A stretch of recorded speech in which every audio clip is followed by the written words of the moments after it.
We remain steadfast in our commitment in delivering local news that matters, stories that inspire, enriching the lives of Filipinos in the Philippines and across the globe.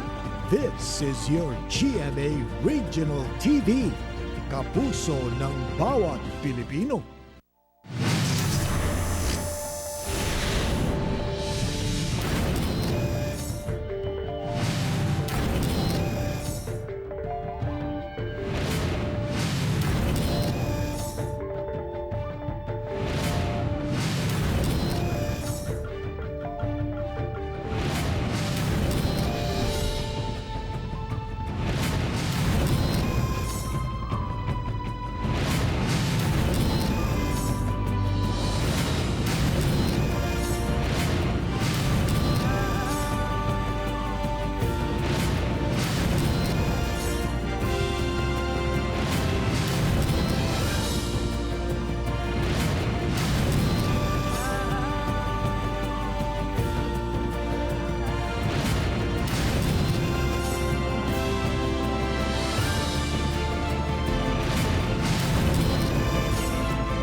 Ito ang GMA Regional TV, One Mindanao.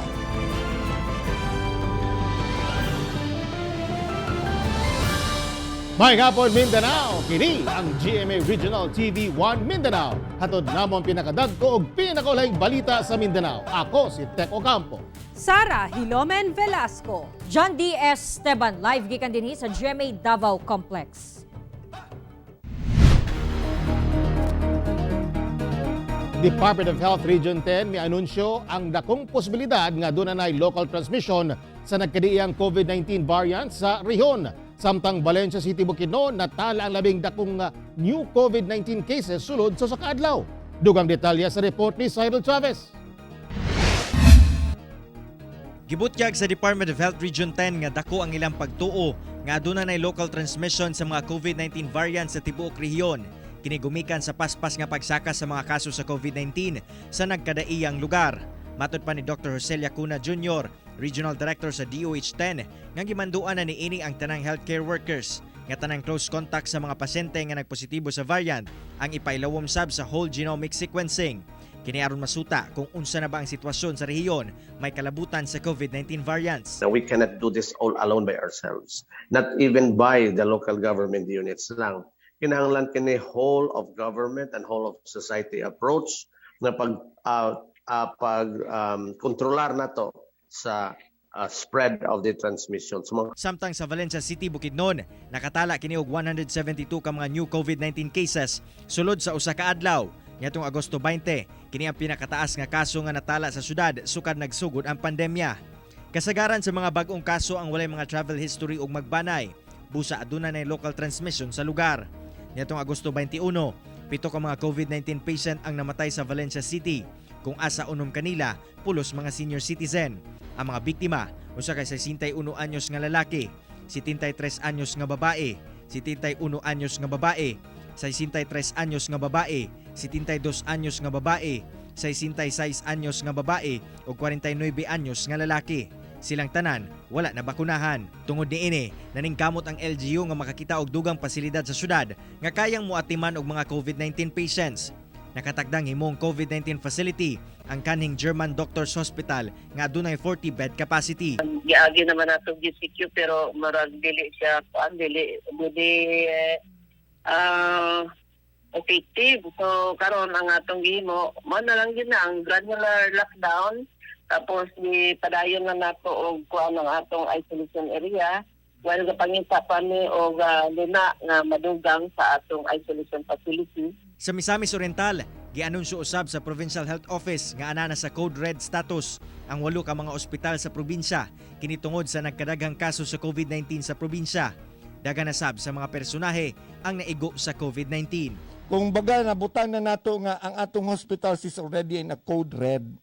Kung mayuntag Code Red, wala na'y kabutangan sa atong mga pasyente. Kay kumuhing kag code blue, naapay kabutangan. Kumuhing kag code white, nagpasabot ka na nga, libre kayo ang atong hospital. Ako, si Cyril Chavez para sa One Mindanao. Migawas na ang resulta sa investigasyon sa Department of Health Region 10 sa magbanay sa Lagindingan, Misamis Oriental nga namatay human na bakunahan. Atong sayro ng dugang detalye sa live report ni Cyril Chavez. Cyril.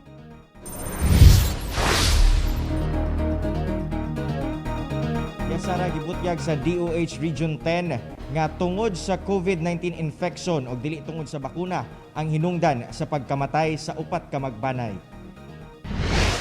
Ibarugan karon sa Department of Health Region 10 base na sab sa resulta sa ilang investigasyon nga dili tungod sa bakuna ang hinungdan sa pagkamatay sa upat ka magbanay sa Lagindingan, Misamis Oriental. Sumala sa DOH 10 nga ang panghitabo nahulog sa coincidental event based sa causality assessment classification sa adverse event after immunization. Kinihuman nga nagpositibo sila sa COVID-19 ug pipilasab sa ilang mga banay sa lugar. Busa migawas nga namatay sila tungod sa komplikasyon sa sakit ug dili sa bakuna. Migawas usab nga July 26 nga wala gibakunahan sa mga doktor sa bakuna center si Twinkle Mogotwaga tungod sa feverish kini. Apan, pagka July 27, may balik kini og dinhi na nabakunahan, human nakapasar sa pre-assessment. Tanaw sa DOH nga posibleng nakuha sa pamilya ang sakit, diyang mitambong kuno sila og haya sa Barangay Patag, Cagayan de Oro City kung asa adunay nagpositibo. So during sa period sa ilahang vaccination, it is also the time that these individuals are incubating the COVID-19 virus within them. Tungod nagpadayon ang COVID-19 infection sa lugar sa mga biktima, gipailawom kini karon sa granular lockdown. Hinuon, tanan 20 ka miyembro sa pamilya nga naka-isolate anana sa maayong kahimtang. Based on history, based on experience, wala pa gyud namatay tungod sa bakuna. Ang ikamatay sa atong mga kaso kasagaran, no, most of them are coincidental, meaning to say either na sila daang infection, na sila daang sakit. Panawagan sa DOH sa publiko nga dili magduha-duha sa pagpabakuna tungod luwas kini ug kung ugaling makasinati og adverse event human mabakunahan, gilayon nga makipagkoordinar sa ilang buhatan. Unang buhaton, kung ang individual adunay mga gabation after nga gibakunahan, mo pahibalo dayon dito sa ato ang barangay health worker or sa ato ang bakuna center kung saan kung asa siya gibakunahan.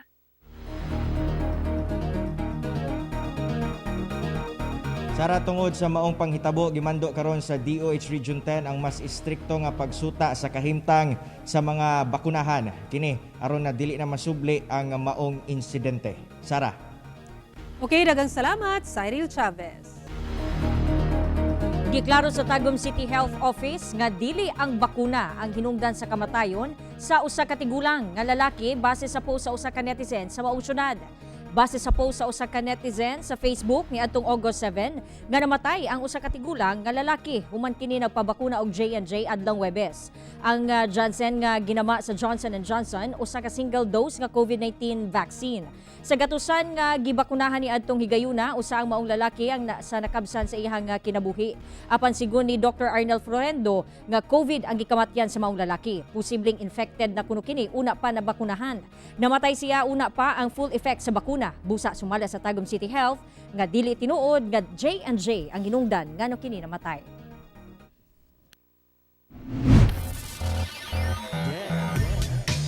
Mami Junicia Pacquiao buot nang iparetiro sa boxing ang anak nga si Senador Manny Pacquiao sa boxing human mapildi kang Cuban boxer Yordenis Ugas. Pipila ka mga Mindanawan mitutok gihapon sa pambansang kamao Manny Pacman Pacquiao. Ano ang detalye?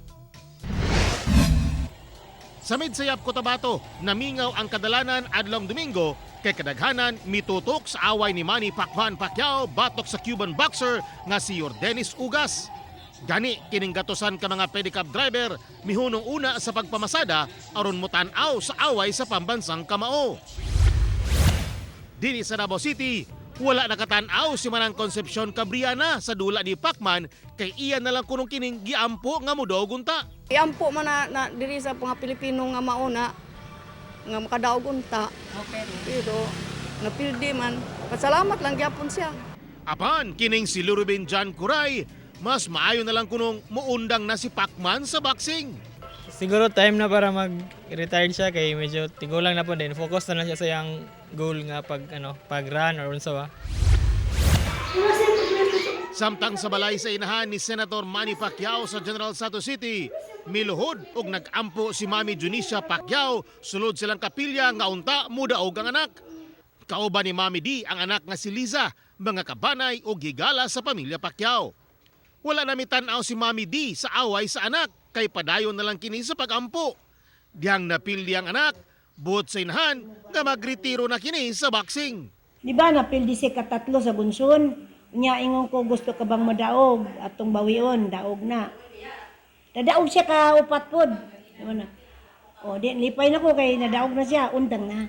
Stop ka na. Apan alang sa igsuon ni Pacman nga si Liza, gitikas kuno ang pambansang kamao. Dili na gyud ko gusto nga modulay kay bugbog maluoy ko. Bugbog sa mga judges. Dili na first time nga ingon na nang gidaya. Sumala sa boxing coach ug sports analyst nga si Renner Mitra. Bisan paspas kuno ang footwork ni Pacman, benta kuno si Ugas tungod sa mas taas ang barog nini ug taas ang mga kamot kumpara sa pambansang kamao. He made use his reach, okay, yung reach niya. Okay, yung reach niya, since mas matangkad siya kay Manny Pacquiao, ginamit niya, nag-jab siya, and then pagka nakaka-open, he's throwing his right hook at tumatama naman successfully kay Manny Pacquiao. Ako si Teco Campo para sa One Mindanao.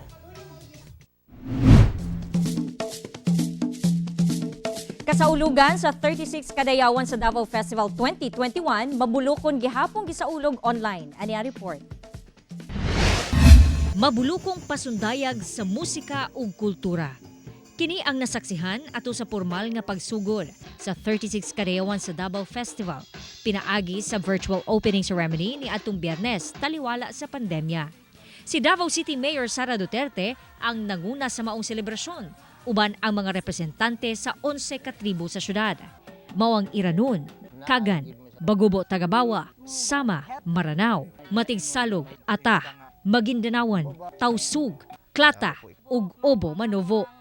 Sa atong pagsaulog, sa atong 36 Kadayawan sa Davao Festival, padayon ta sa pag-amuma ug pagtahod sa atong kinaiyahan, sa atong kultura ug sa atong kagikan. Daghang salamat, stay safe ug happy 36 Kadayawan kaninyong tanan. Kung kaniadto dagsa ang mga turista aron masaksihan ang indak-indak sa kadalanan o street dancing competition, karon gibalikan na lang ang mga highlights sa mga nakalabang performance online. Bidasab ang mga pagkaon sa mga tribo sa syudad atol sa tribo Kadayawan. Usasab sa mga highlights sa selebrasyon ang Tunog Kadayawan, kung asa gipasigarbo ang mga world-class homegrown talents sa syudad. Siyempre, bisan pandemya, pwede gihapon tilawan ang mga bidang prutas sa Kadayawan. Labi na ang durian, nga ubos na ang presyo tungod sa bastanteng supply. Di man sama sa nagkalabayng mga selebrasyon, ang importante mao ang pag-ila sa mga Davaoenyo sa abundang kultura sa syudad ug ang padayong paraghiusa luyo sa nagkalain-laing gigikanan. Happy Kadayawan, mga kapuso! Ako si John D. Esteban para sa One Mindanao.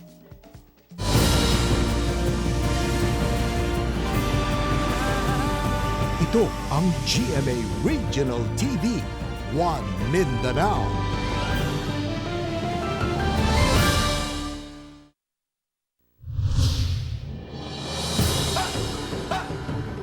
Patay ang usa ka 10 anyos nga batang babae sa Santa Cruz, Davao del Sur, human nasunog ang ilang balay, samtang ugdaw sabang usa ka balay sa Davao City. Anay report ni Argil Relator. Ugdaw kining usa ka balay sa Purok Sunflower, Barangay Coronon, Santa Cruz, Davao del Sur, dihang nasunog Domingo sa hapon.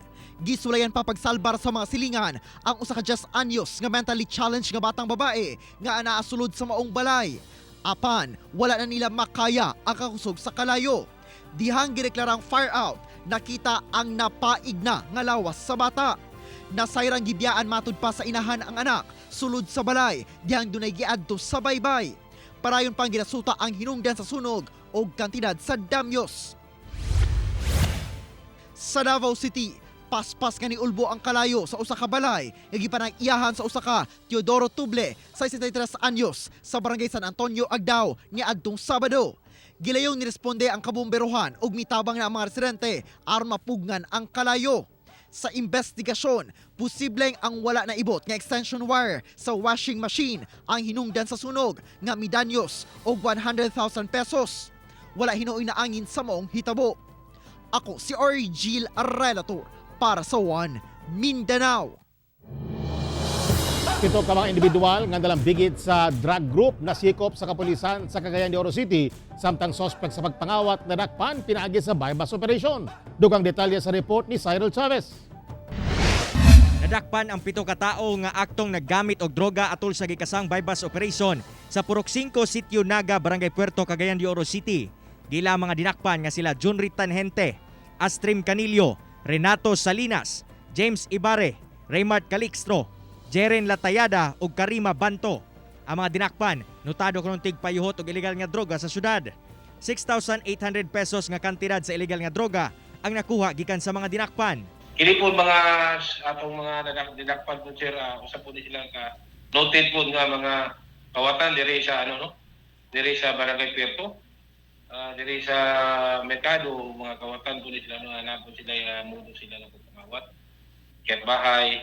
Samtang arestado sab ang suspitsadong si Miko Loreche, 21 anyos, sa gipatumang bypass operation sa Zone 2 Barangay Kauswagan, Cagayan de Oro City. Nakuhaan kini og illegal nga droga nga mobador sa 6,800 pesos. Gawa sa pagpamaligya og illegal nga droga, gilasab kini nga leader sa baklas bubong incident nga nahitabo sa Barangay 29 dili pa madugay. Anaa sa dili moubos sa 270,000 pesos nga kantidad sa cellphone, bags ug mahalon nga butang og 30,000 pesos cash ang nakuha gikan sa insidente. Kasong paglapas sa RA 9165 og theft ang gipasaka batok sa sospek. Ako si Cyril Chavez para sa One Mindanao. Project Wana gilusad sa kapulisan sa Davao del Sur aron mahatagan og panginabuhian ang kababainhan ug sakop sa LGBT. Ania report ni Rial Soroche. Pinaagi sa Project Wana nga gipangunahan sa kapisanan ng babae laban sa krimen o kabalak sa DSPPO. Di pailalong sa basic event styling ug flower arrangement training ang mga kababainhan ug LGBT sa Davao del Sur. 35 ka benepisyaryo ang gitudluan sa Technical Education and Skills Development Authority Contesda. Tumong niini nga matabangan ang maong sektor nga nawad-an og panginabuhian tungod sa pandemya. Our advocacy group, like this group in Project Wana, activities that will empower them, that will help them in their livelihood through the help and support of other agencies of the government. Dakong pasalamat sa mga benepisyaryo sa proyekto tungod akong tabang kuno kini aron makasugod sila silang panginabuhian. Gawa sa maong training, gipasalig sa kapulisan nga magpadayon ang ilang suporta sa maong grupo. We are really planning to continue to organize more sectors and more membership so that all of this advocacy group will help us in our campaign against criminality, terrorism. Ako, si Rial Soroche para sa One Mindanao.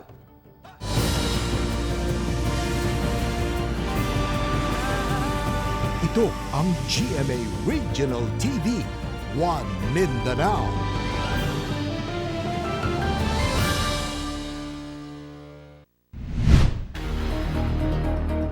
Mitala na usab og labing taas nga bag-ong COVID-19 cases sa Pilipinas karong adlaw.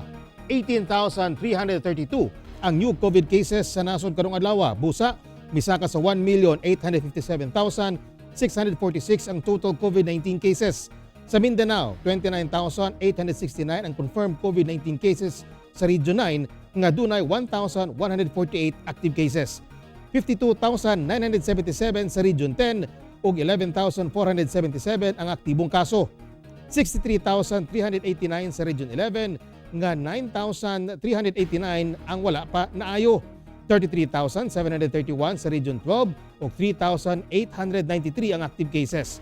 27,773 sa Region 12 nga 2,111 ang aktibong kaso ug 9,929 sa BARM nga dunay 426 ka aktibong kaso.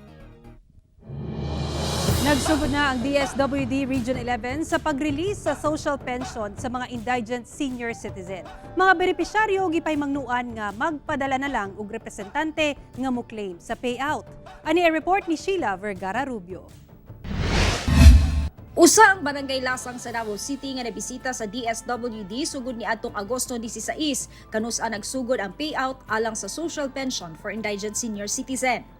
Kini ang payout alang sa ikaduhang semestre sa tuig asa makadawat og tag 3,000 pesos ang mga benepisyaryo, samtang 6,000 pesos usab alang sa mga wa pa kadawat sugat sa unang semestre. Ang Davao City adunay 61,580 ka benepisyaryo ug ang payout mulungtad sa katapusan sa bulan sa tulo ka distrito sa syudad. Ang na-schedule from August 16 to 20 is selected barangays or administrative districts sa 1st Congressional o sa 2nd Congressional Districts. Okay. Ang 2nd Congressional District actually, sila gyud ang halos ng administrative districts ang na-cover for August 16 to 20. Ang remaining, like for example, for 3rd District, magsugod ilang payout August 23 to 27. Sanglit dunay pandemya sa COVID-19 ug gikonsidera nga delikado ang mga katigulangan nga ma-expose. Busa giawhag sa DSWD nga magpadala lang og representante nga mo-claim sa kwarta aron malikay sa COVID-19 ang katigulangan. Ang dalhon lang nila ma'am, ang ID sa atong senior citizen, ang ID sa katong mo-claim ug ang authorization letter nga naay pirma pod sa katong ato ang beneficiary. Ako si Sheila Vergara Rubio para sa One Mindanao. Bureau of Fire Protection dunay bag-ong fire station nga himutang sa SPMC sa Davao City. Ani ang report. Hingpit na nga magamit ang SPMC Fire Station sa Davao City Fire District. Human kini na turnover Miyerkules sa buntag. Ang gambalay nagkantidad og 7.3 million pesos. Duna usab kini pulo ka BFP personnel. Sa kasamtangan, duna nay 13 ka fire station ang Davao City ug duna pay ginatukod nga duha ka fire station sa Sasa ug sa usa ka mall sa Bahada. Pinaagi niini mas paspas ang pagresponde sa kabomberuhan panahon sa sunog o emerhensiya. Ang Bureau of Fire Protection time element magyud ang atong ginahabol. Mao ning ang gibuhat sa city government karon gidecongest nato ang dako nga population sa syudad sa Davao. Nag-establish tag another mga fire station. Very happy mi no kay naami within the compound of SPMC na adiri ang Bureau of Fire. So very safe mi, just in case na kay mga sunog, dali lang namo isa matawagan kay they are part of the family already because they're inside the compound of SPMC. Tumong sa BFP Region 11 nga mapalambo ang serbisyo sa kabomberuhan, pinaagi sa pagdugang og fire trucks, modernong ekipo o trained personnel. So sa Region 11 atay sa Inter-Region 11 atay siyam karon na ongoing construction. So to different provinces. Then yung fire trucks coming na naman. I cannot give you the exact number kasi national office ang nagpo-program yan. But we are always requesting for that for additional.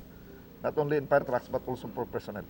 Kauban si Jojo Solarte sa kamera. Ako si John D. Esteban para sa One Mindanao.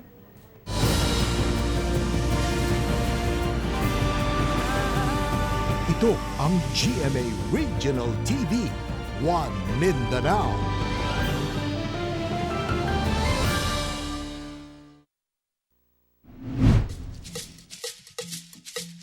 Higalaay Festival sa Cagayan de Oro City, muarangkada na. Atong sayron ang ipahigay aktibidad sa report ni James Pauloya. Luyo sa pandemya o pagtaas sa kaso sa COVID-19 sa syudad. Gipaningkamutan gihapon sa Cagayan de Oro City LGU nga madayon ang pagselebrar sa Higalaay Festival karon tuiga. Aron malikayan ang pagtapok sa mga tao, ipahigayon ang events pinaagi sa virtual presentation. Susama ra gihapon sa miaging tuig ang mga aktibidad. Present gihapon ang mga highlight events sa Higalaay Festival sama sa kumbira, Carnival Queen, mini relay presentation apan ang Miss Cagayan de Oro. Dili una mahitabo sa bulan sa Agosto kay ila pa kining plastaron. It's quite a challenge and then you have to stream nimo online but okay naman noon na nakuan ra gyapon nila so mura man na siya kuan pangitaan lang gyud. We find ways ang Cagayan de Oro. Giawhag sa Cagayan de Oro City Council ang partisipasyon sa mga Cagayanon pinaagi sa pagtan-aw online. I'm inviting everyone to join our fiesta activities, our Higalaay Festival online activities which will be held on on a later date. And we also have our Facebook page, the Higa Live page. All the events, the 4 events will be flashed there. Ako, si James Paulo Yap, para sa One Mindanao. Karong panahon sa Cagayan Festival, atong sulayan ang pinasayng pamaagi sa pagkaon sa King of All Fruits sa Davao City. Atong tilawan ang sinugbang durian, pinaagi sa report ni Chin Sabute. Nagdilaab ang gitanyag sa usa sa mga sikat nga suryanan sa Davao City. Hilabi na panahon sa Cagayan Festival. Tungod kay new normal na, bag-ong pamaagi na sab ang pagkaon sa King of All Fruits nga durian. Gisugba lang naman ang durian sulod sa 20 minutos o hangtod sa nakita nga daw uling na ang panit ni ini. Dayon gipabugnaw kadali og ready to eat na. Ang resulta, lami siya actually. Yung texture niya kay kanabit ang murag yema na pastil. And wala na siya baho unlike kanang natural lang na durian. Human nga masugba, mawala sab kuno ang isog nga baho sa durian. Busa, perfect para sa mga buot mo tilaw apan dili kaayo uyon sa amoy sa fresh durian. Ug tungod kay daw durian jam ang texture ni ini, pwede sabi pares ang sinugbang durian sa init nga pandesal. Nakuha ko ang ideya sa sinugbang durian gikan sa nasud Thailand. Diin sa gana sab sa maong prutas. Perfect siya kay kabalumanta ng kadayawan, daghantag durian or harvest abundance of kuan man na siya, fruits diri sa atong lugar. Kauban si Mel Colmenares sa kamera. Ako si Chin Sabute para sa One Mindanao.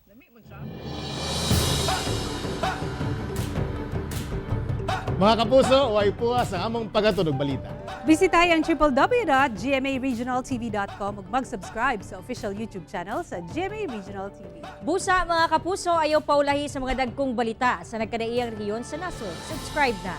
Ug mao kadto mga ulahing balita sa Mindanao karong adlaw. Ako si John D. Esteban. Daghang salamat sa inyong kanunay nga paguban kanamo matag adlaw. Ako si Sara Hilomen Velasco.